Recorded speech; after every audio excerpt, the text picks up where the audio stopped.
ದಮ್ಮು ತಾಕತ್ತು ಇದ್ರೆ ತುಕಾರಾಂ ಮೊದಲು ರಾಜೀನಾಮೆ ಕೊಡ್ಲಿ ಅಂತ ಈಗಾಗಲೇ ಪ್ರತಿಭಟನೆಗೆ ಕೂತಿದ್ದಾರೆ ಗ್ರಾಮಸ್ಥರು. ಹೌದು, ನಾಚಿಕೆ ಮಾನ ಮರ್ಯಾದೆ ಇದ್ರೆ ಮೊದಲು ರಾಜೀನಾಮೆ ಕೊಡಿ. ಸಂಡೂರು ಪಟ್ಟಣದ ವಾಲ್ಮೀಕಿ ನಿಗಮದ ಹಗರಣದ 187 ಕೋಟಿ ರೂಪಾಯಿ ಹಣದಲ್ಲಿ 20.19 ಕೋಟಿ ಹಣವನ್ನ ಬಳ್ಳಾರಿ ಲೋಕಸಭಾ ಚುನಾವಣೆಗೆ ಅಕ್ರಮವಾಗಿ ಬಳಸಿಕೊಂಡು ಸಂಸದರಾಗಿರುವ ಈ ತುಕಾರಾಂ ಅವರನ್ನ ಸಂಸದ ಸ್ಥಾನದಿಂದ ವಜಾಗೊಳಿಸುವಂತೆ ಆಗ್ರಹಿಸಿ ಹಾಗೂ ಕಾಂಗ್ರೆಸ್ ಸರ್ಕಾರದ ವಿರುದ್ಧ ತಾಲೂಕಿನ ಹಲವು ಹಳ್ಳಿಗಳಿಂದ ಸಹಸ್ರಾರು ಸಂಖ್ಯೆಯಲ್ಲಿ ಪಕ್ಷದ ಕಾರ್ಯಕರ್ತರು, ಮುಖಂಡರು ಮತ್ತು ಜನರು ಬೃಹತ್ ಪ್ರತಿಭಟನೆಯನ್ನ ಮಾಡಿದ್ರು.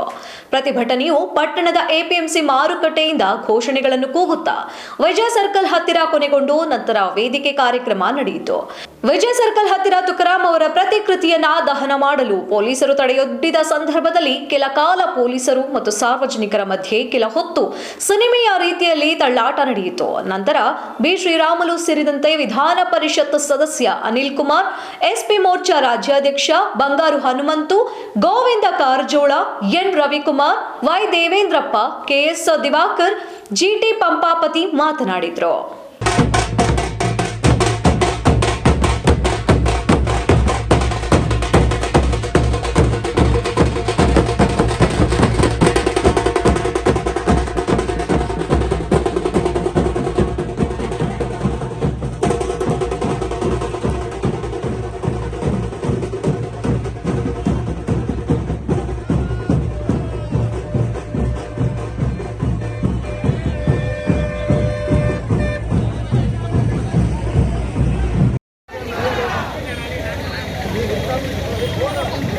ಹಿಟ್ಲರ್ನಂತ ವರ್ತಿಸ್ತಾ ಇರ್ತಕ್ಕಂಥ ತುಕಾರಾಂ ಅವರಿಗೆ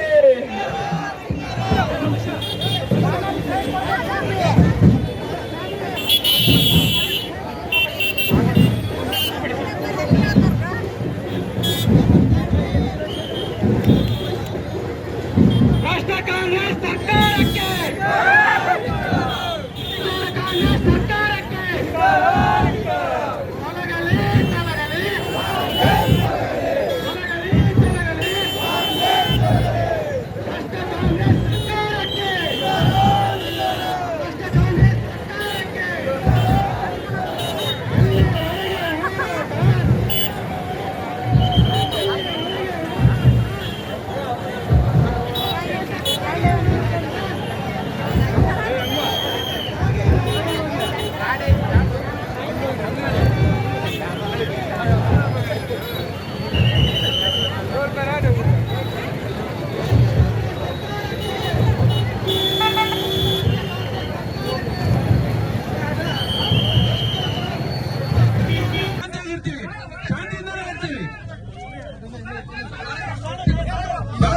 ಸಂಡೂರು ಜನ ಶಾಂತವಾಗಿದ್ವಿ.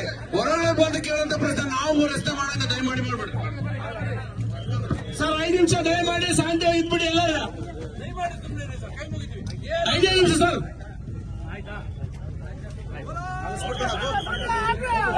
ಧನ್ಯವಾದ ಸರ್, ಧನ್ಯವಾದ ಸರ್. ಸರ್ ಯಾವಾಗಲೂ ನಿಮ್ ಜೊತೆಗಿದ್ದೀನಿ, ನಮ್ ಜೊತೆಗಿರಿ.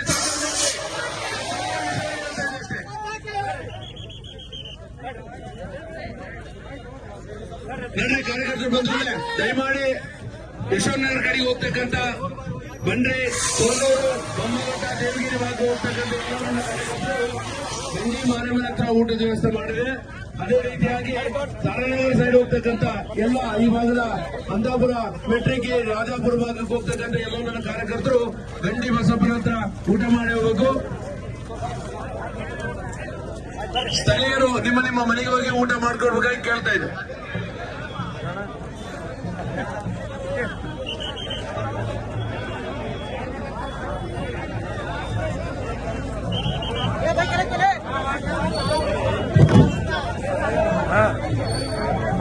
ಮ್ಯಾಲಿರ್ತಕ್ಕಂಥವ್ರೆಲ್ಲರಿಗೂ ನಾನು ಕೇಳ್ಕೊಳ್ಳೋದಿಷ್ಟೇ, ಮಾಧ್ಯಮದವರಿಗೆ ಅವರಿಗೆ ಅದ್ರ ತೋರಿಸಲಿಕ್ಕೆ ಅನುವು ಮಾಡಿಕೊಡ್ಬೇಕಂತ ಇಲ್ಲಿ ಮುಂದಿರ್ತಕ್ಕಂಥವ್ರೆಲ್ಲರೂ ನಾನು ಕೇಳ್ಕೊಳ್ತಾ ಇದ್ದೇನೆ. ಸೋಮಲಿಂಗಪ್ಪಣ್ಣವರು ವೇದಿಕೆ ಬರಬೇಕಂತ ನಾನು ಕೇಳ್ಕೊಳ್ತಾ ಇದ್ದೇನೆ. ಮಾಜಿ ಶಾಸಕರು ಸಿರುಗುಪ್ಪ ಅವರನ್ನು ನಾನು ಆತ್ಮೀಯವಾಗಿ ನಾನು ವೇದಿಕೆಗೆ ಆಹ್ವಾನ ಮಾಡ್ತಾ ಇದ್ದೇನೆ. ಅಡವಿ ಸ್ವಾಮಿ ಅವರು ವೇದಿಕೆಗೆ ಬರಬೇಕು. ಸ್ಕ್ಯಾನ್ ಮಾಡ್ರಿ, ಎಲ್ಲ ಬರ್ತವ್ರ ಹಗರಣಗಳು ಅಂತ. ದಯವಿಟ್ಟು ಇಲ್ಲಿರ್ತಕ್ಕಂಥ ಎಲ್ಲರೂ ನಿಮ್ಮ ಮೊಬೈಲ್ ಅಲ್ಲಿ ಸ್ಕ್ಯಾನ್ ಮಾಡ್ರಿ, ಏನೇನು ಹಗರಣಗಳಾಗಿದೆ ರಾಜ್ಯದಿಂದ, ಸಂಡೂರಿಂದ ಅಂತ ಗೊತ್ತಾಗುತ್ತದೆ. ಬಂಧುಗಳೇ, ಇದು ಯಾವುದೇ ಕಾರಣಕ್ಕೆ ನಾವು ನಿಮಗೆ ತೋರಿಸಲಿಕ್ಕೆ ಮಾಡಿರ್ತಕ್ಕಂಥ ಕರಪತ್ರ ಅಲ್ಲ. ಇದರಲ್ಲಿ ನಮ್ಮ ಶಾಸಕರು ಹಾಲಿ ಲೋಕಸಭಾ ಸದಸ್ಯರಾಗಿರ್ತಕ್ಕಂಥ ತುಕಾರಾಂ ಅವರವರ ಹಗರಣಗಳು ಬಯಲಿಗೆ ಒಂದೊಂದಾಗಿ ಬರ್ತವೆ.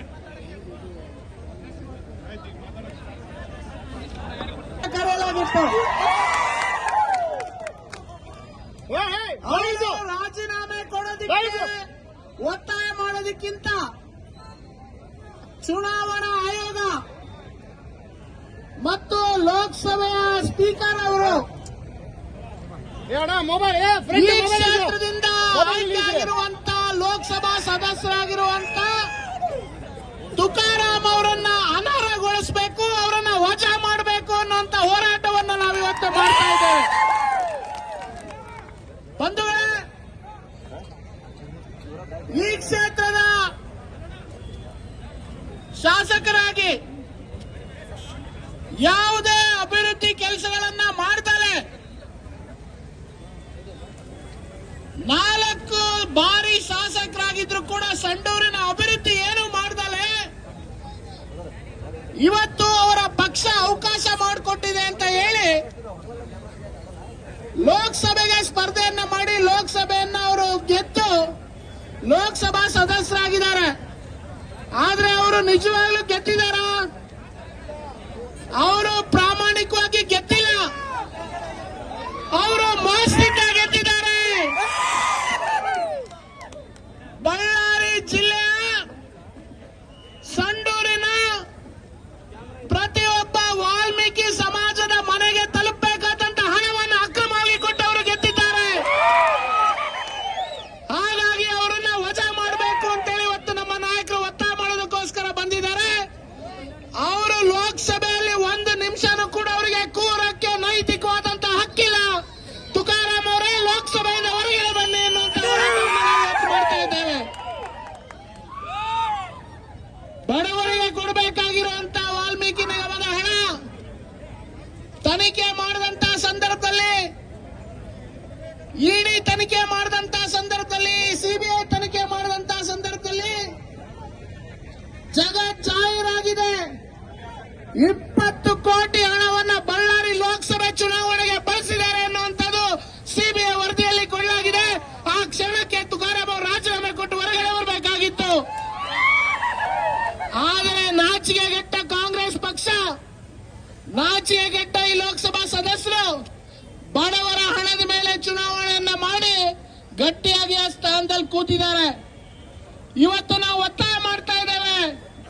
ಬಳ್ಳಾರಿಯ ಎಲ್ಲ ಜನರ ಪರವಾಗಿ ನಮ್ಮ ನಾಯಕರು ಇವತ್ತು ಈ ಕಾರ್ಯಕ್ರಮದ ವೇದಿಕೆಯ ಮೂಲಕ ಒತ್ತಾಯವನ್ನ ಮಾಡ್ತಾ ಇದ್ದೇವೆ. ತುಕಾರಾಂ ಅವರೇ, ನಿಮಗೆ ಏನಾದ್ರೂ ಆತ್ಮಸಾಕ್ಷಿ ಅನ್ನುವಂಥದ್ದು ಇದ್ರೆ ನೀವು ಆ ಸ್ಥಾನಕ್ಕೆ ರಾಜೀನಾಮೆ ಕೊಟ್ಟು ಜನರನ್ನು ಬರಬೇಕು. ನೀವು ಬಡವರಿಗೆ ಅಂತ ಮೀಸಲಿಟ್ಟಂತ ಹಣ ಅದು. ವಾಲ್ಮೀಕಿ ನಗರದ ಬಡವರ ಮನೆಗಳಿಗೆ, ಬೋರ್ವೆಲ್ಗೆ, ಕಾರಿಗೆ ಅಂತೇಳಿ ಸಾಲಕ್ಕೆ ಅಂತ ಬಡ ವಿದ್ಯಾರ್ಥಿಗಳ ಸ್ಕಾಲರ್ಶಿಪ್ ಕೊಟ್ಟಂತ ಹಣವನ್ನ ನೀವು ಕದ್ದು ಚುನಾವಣೆಯನ್ನ ಮಾಡಿದ್ದೀರಾ. ನಿಮಗೆ ನಾಚಿಕೆ ಆಗ್ಬೇಕು ತುಕಾರಾಂ ಅವರೇ. ಹಾಗಾಗಿ ನಾವಿವತ್ತು ಇಲ್ಲಿರುವಂತ ಎಲ್ಲ ಕಾರ್ಯಕರ್ತರ ಪರವಾಗಿ, ಸಾರ್ವಜನಿಕರ ಪರವಾಗಿ ನಾಯಕರು ನಾವು ದಲಿತರ ಪರವಾಗಿ ಅಂತ ಹೇಳಿಕೆ ಕೊಡ್ತಾರೆ. ಅವ್ರ ಅಧಿನಾಯಕ ಅಮೆರಿಕದಲ್ಲಿ ಹೋಗಿ ನಾವು ಮೀಸಲಾತಿ ರದ್ದು ಮಾಡ್ತೀವಿ ಅಂತ ಹೇಳಿಕೆ ನೀಡ್ತಾರೆ. ನಿಮಗೆ ಗೊತ್ತಿರಲಿ, ಅನಂತ್ ಕುಮಾರ್ ಹೆಗಡೆ ಅವರು ಕಳೆದ ಲೋಕಸಭಾ ಚುನಾವಣೆ ಒಂದು ಸಣ್ಣ ಹೇಳಿಕೆ ಕೊಟ್ಟಿದ್ನ, ಅದನ್ನ ರಾಜ್ಯಾದ್ಯಂತ ನೀವು ಅದನ್ನೆಲ್ಲ ಪ್ರಚಾರ ಮಾಡಿ ದೇಶಾದ್ಯಂತ ಟೈರ್ಗಳು ಬೆಂಕಿ ಹಚ್ಚೋದನ್ನು, ಪ್ರತಿಕೃತಿ ದಾನ ಮಾಡೋದನ್ನು, ಇವಾಗ ಸುಡ್ರಪ್ಪ ನಿಮ್ಮ ರಾಹುಲ್ ಗಾಂಧಿ ಪ್ರತಿಕೃತಿ ದಾನ ನೀವು ಮಾಡ್ರಪ್ಪ. ನೀವು ರಾಜ್ಯಪಾಲರಿಗೆ ಮೊನ್ನೆ ನೀವೆಲ್ಲ ಚಪ್ಪಲಿ ಹಾಕಿ ದೊಡ್ಡ ಪ್ರತಿಭಟನೆ ಮಾಡಿದ್ರಿ. ಅವಾಗ ನಿಮಗೆ ಎಫ್ಐಆರ್ ಹಾಕಕ್ಕೆ ಯಾವ ದಮ್ಮು ತಾಕತ್ತಿಲ್ಲ. ಇವಾಗ ರಾಹುಲ್ ಗಾಂಧಿ ಮೇಲೆ ಹೇಳಿಕೆ ಕೊಡೋದಕ್ಕೆ ನೀವು ಎಫ್ಐಆರ್ ಇರ್ತೀರಲ್ಲ, ನಿಮಗೆ ಸ್ವಲ್ಪ ನಾ ಮರ್ಯಾದೆ ಇದೀನಾ? ಬಂಧುಗಳೇ, ಸೊಂಡೂರಿನ ಜನತೆ ನಾನು ಕಳಕಳಿಂದ ಹೇಳ್ತಾ ಇದೀನಿ, ಈ ಬಾರಿ ಕಾಂಗ್ರೆಸ್ ನ ಸೋಲ್ಸುವಂತಂದ್ರೆ ಈ ವೇದಿಕೆ ಎಲ್ಲರ ಪರವಾಗಿ ನಾನು ಮಾತು ಕೊಡ್ತೀನಿ. ಕಳೆದ ಅನೇಕ ಚುನಾವಣೆಯಲ್ಲಿ ಬಿಜೆಪಿಯಲ್ಲಿ 3 ಬಣಗಳಾಗಿ ಬರೇ ಗುಂಪು ಗಟ್ಟಿಯಾಗಿದೆ. ಈ ಬಾರಿ ವೇದಿಕೆ ಮೇಲೆ ಇರ್ತಕ್ಕಂಥ ಎಲ್ಲರ ಪರವಾಗಿ, ಇಲ್ಲಿ ನಿಮ್ಗೆ ಸೇರ್ತಕ್ಕಂಥ ಎಲ್ಲ ಕಾರ್ಯಕರ್ತರ ಸಾರ್ವಜನಿಕರ ಪರವಾಗಿ ಈ ಸಲ ಬಿಜೆಪಿಯಿಂದ ಇಳಿಯೋದು ಒಬ್ಬರು ಅಖಂಡ ತೊಡೆ ತಟ್ಟಿ ನಿಲ್ತೀವಿ ಅಂತ ಹೇಳಕ್ಕೆ ಇಷ್ಟಪಡ್ತೀವಿ. ಈ ಸಲ ಚುನಾವಣೆಯಲ್ಲಿ ಸಂತೋಷ್ ಲಾಡ್ ಆಗಿರ್ಬೋದು, ತುಕಾರಾಮ್ ಆಗಿರ್ಬೋದು, ಏನು ಜಮೀರ್ ಸಾಬ್ ಆಗಿರ್ಬೋದು, ಅಥವಾ ಸಿದ್ದರಾಮಯ್ಯ ಆಗಿರ್ಬೋದು, DK ಶಿವಕುಮಾರ್ ಆಗಿರ್ಬೋದು, ST ರಿಸರ್ವ್ ಕ್ಷೇತ್ರದಲ್ಲಿ ಇವತ್ತೇ ನೀವು ವಾಲ್ಮೀಕಿ ಹಗರಣದಿಂದ ತೆಲಂಗಾಣ ಒಂದು ರಾಜಕೀಯಕ್ಕೆ ಬಳ್ಳಾರಿ ಲೋಕಸಭೆ ಚುನಾವಣೆಗೆ ಬಳಸಿದ್ರಿ. ಆ ಒಂದು ಹಣದಿಂದ ಐಷಾರಾಮಿ ಕಾರ್ಗಳನ್ನ ತಗೊಂಡ್ರಿ. ಆ ಒಂದು ಹಣವನ್ನು ಬೀದಿ ಬೀದಿಯಲ್ಲಿ ಹಂಚಿ ಎಲ್ಲ ಬಾರ್ಗಳಿಗೆ, ಬಂಗಾರದ ಅಂಗಡಿಗಳಿಗೆ ಎಲ್ಲ ಇರ್ತಕ್ಕಂಥ ಅಮಾಯಕ ಜನ ದನ ಕಾಯ್ತಕ್ಕಂಥ 700 ಜನ ಖಾತೆಗಳಿಗೆ ನೀವು ಹಣವನ್ನು ವರ್ಗಾವಣೆ ಮಾಡಿ ಅದನ್ನು ಕ್ಯಾಶ್ ಮಾಡಿ ಕನ್ವರ್ಟ್ ಮಾಡಿದ್ರಲ್ಲ, ಇವತ್ತಿನ ಮಟ್ಟ ಅದನ್ನ ರಿಕವರಿ ಮಾಡಕ ನಿಮ್ ಕೈಲಿ ಆಗ್ತಾ ಇಲ್ಲ. ಮಾನ್ಯ ಸಿದ್ದರಾಮಯ್ಯನವರು ಹೇಳಿದ್ರು ಯೂನಿಯನ್ ಬ್ಯಾಂಕಿಂದ, ಅದೇ ರೀತಿ ನಾಗೇಂದ್ರ ಹೇಳಿದ್ರು 24 ಗಂಟೆಯಲ್ಲಿ ವಾಲ್ಮೀಕಿ ಹಣದ ಒಂದು ನಿಗಮದ ಹಣವನ್ನು ರಿಕವರಿ ಮಾಡಿಕೊಡ್ತೀವಿ ಅಂತ ಹೇಳಿದ್ರಿ. ಇವತ್ತಿನ ಮಟ್ಟ ನಿಮ್ ಕೈಲಿ ರಿಕವರಿ ಮಾಡಕ್ ಆಗಿಲ್ಲ. ಇವತ್ತು ಆ ರಿಕವರಿ ಮಾಡ್ಲಿಕ್ಕೋಸ್ಕರ 700 ಖಾತೆಗಳು ನೀವು ಅಕೌಂಟ್ಗೆ ಅಮೌಂಟ್ ಹಾಕಿದ್ರಲ್ಲ, ಇವತ್ತು ನಿಮ್ಮ ಕಾಂಗ್ರೆಸ್ ಪಕ್ಷದಿರ್ತಕ್ಕಂಥ ನಿಮ್ಮ ಮುಖಂಡರಿಂದ, ನಿಮ್ಮ ಪಕ್ಷದ ಹಣದಿಂದ ಇವತ್ತು ಅದನ್ನ ಅಕೌಂಟ್ಗಳಿಗೆ ನೀವೇ ಹಾಕ್ಸ್ತಕ್ಕಂಥ ಕೆಲಸ ಮಾಡ್ತಾ ಇದ್ರಿ. ಆದ್ರೂ ಆ ನಿಗಮಕ್ಕೆ ವಾಪಸ್ ತರಕ್ ಆಗ್ತದ.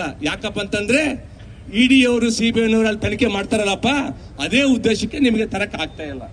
ಇವತ್ತು ಚಂದ್ರಶೇಖರ್ ಏನಾದ್ರೂ ಆತ್ಮಹತ್ಯೆ ಮಾಡ್ಕೊಳ್ಳೋದಿದ್ರೆ ಈ ಇಷ್ಟೊಂದು ಅವ್ಯವಹಾರ ಬಯಲಿಗೆ ಬರ್ತಾ ಇದ್ದಿಲ್ಲ.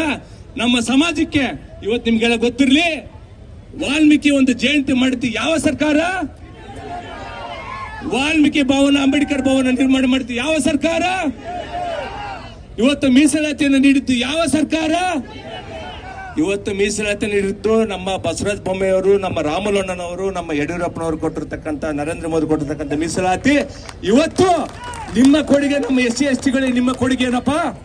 15 ಎಷ್ಟು ರಿಸರ್ವೇಶನ್ ಕ್ಷೇತ್ರದಲ್ಲಿ ಇಷ್ಟೆಲ್ಲ ಕೊಡುಗೆ ಕೊಟ್ಟರು ಕೂಡ ಇವತ್ತು ಗೆದ್ದಂತ 15 ಜನ ಶಾಸಕರು MLಗಳಿದ್ರಲ್ಲ, ನಿಮ್ಗೆ ಇಷ್ಟೆಲ್ಲ ವ್ಯವಹಾರ ಇದ್ರು ಕೂಡ ಒಬ್ಬನೇನೋ ಸದನದ ನೀವು ಮಾತಾಡಕ್ಕೆ ದಮ್ಮು ಯೋಗ್ಯತೆ ಏನಾದ್ರು ನಿಮ್ಗೆ ಐದೇನಾ? ನಿಮ್ಗೆ ದಮ್ಮು ತಾಕತ್ತೇನ ಇದ್ರೆ 15 ಜನ ಹೋಗಿ ಮುಖ್ಯಮಂತ್ರಿಗಳು ಮಾತಾಡಿ ಇವತ್ತು ಸಮಾಜಕ್ಕೆ ಇಷ್ಟು ಅನ್ಯಾಯ ಆಗಿದೆ, ಇದ್ರ ವಿರುದ್ಧ ಏನಾಯ್ತಾ? ಮಹಾರಾಜ ಹೋಗಿ ಇವತ್ತು ಜೈಲಲ್ಲಿ ಕುಂತ ಮಂತ್ರಿಗಳಾಗಿ ಭಗವಂತ ಸಂವಿಧಾನದ ಮೇಲೆ ಪ್ರಮಾಣ ವಚನ ಸ್ವೀಕಾರವನ್ನು ಮಾಡಿ, ಆ ಸ್ವೀಕಾರವನ್ನು ಮಾಡಿ ಆ ಮನುಷ್ಯ ಯಾರು ಕೂಡ ಇತಿಹಾಸದಲ್ಲಿ ಯಾವೊಬ್ಬ ಮಂತ್ರಿಗಳು ಕೂಡ ಮಾಡಲಾರ್ದಂತ ಕೆಲಸ ಏನು ಈ ವಾಲ್ಮೀಕಿ ನಿಗಮದಲ್ಲಿ ನಮ್ಮ ಬಂಧುಗಳೆಲ್ಲ ಬೋರ್ವೆಲ್ಗಳು, ರೋಡ್ಗಳು, ಮನೆಗಳು ಕಟ್ಕೊಡ್ಬೇಕೆಂದ್ರೆ ಆ ಹಣಕ್ಕೋಸ್ಕರವಾಗಿ, ಆ ಹಣಕ್ಕೆ ಕೈಯಾಗಿ ಆ ಹಣದನ್ನ ಎಲ್ಲ ಕೂಡ ಅವ್ರವ್ರ ಖಾತೆಗಳು ಹಾಕೊಂಡು ಅದನ್ನ ಮಜಾ ಮಾಡಬೇಕು ಅಂದೇಳಿ ಹೊರಟಂತ ವ್ಯಕ್ತಿ ಇವತ್ತು ಜೈಲಲ್ಲಿ ಕಂಬಿ ಎಣಿಸ್ತಾ ಇದ್ದಾನ. ಆ ಕಂಬಿ ಎಣಿಸಿದ ನಂತರ ನ್ಯಾಯವನ್ನು ಕೊಡ್ಲಕ್ಕಾಗ್ಲಿಲ್ಲ. ಅದಕ್ಕೋಸ್ಕರವಾಗಿ ನಾನು ವಿನಂತಿಯನ್ನು ಮಾಡ್ಕೊಂತ ಇದ್ದೀನಿ, ಬಿಡ್ರಿ. ಬಹುಶಃ ಎಲ್ಲರೂ ಕೂಡ ಇದೇ ರೀತಿಯಲ್ಲಿ ಮೋಸ ಮಾಡ್ಕೊಂತ ಬಂದಾರೋ.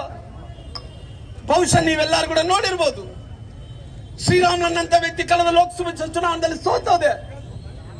ಆದ್ರೆ ಎದಕ್ಕೋಸ್ಕರವಾಗಿ ಸೋತೋಗಿದ್ದೇನೆ ಅಂತ ವಿಚಾರದ ಬಗ್ಗೆ ನಿಮ್ಮೆಲ್ಲರೂ ಕೂಡ ಗೊತ್ತಿರೋಂತ ವಿಚಾರ. ಮಹರ್ಷಿ ವಾಲ್ಮೀಕಿ ಅಭಿವೃದ್ಧಿ ನಿಗಮದಲ್ಲಿ ಸುಮಾರಾಗಿ 187 ಕೋಟಿ ರೂಪಾಯಿ 187 ಕೋಟಿ ರೂಪಾಯಿ ಅದರಲ್ಲಿ ಭ್ರಷ್ಟಾಚಾರವನ್ನು ಮಾಡ್ತಾರ.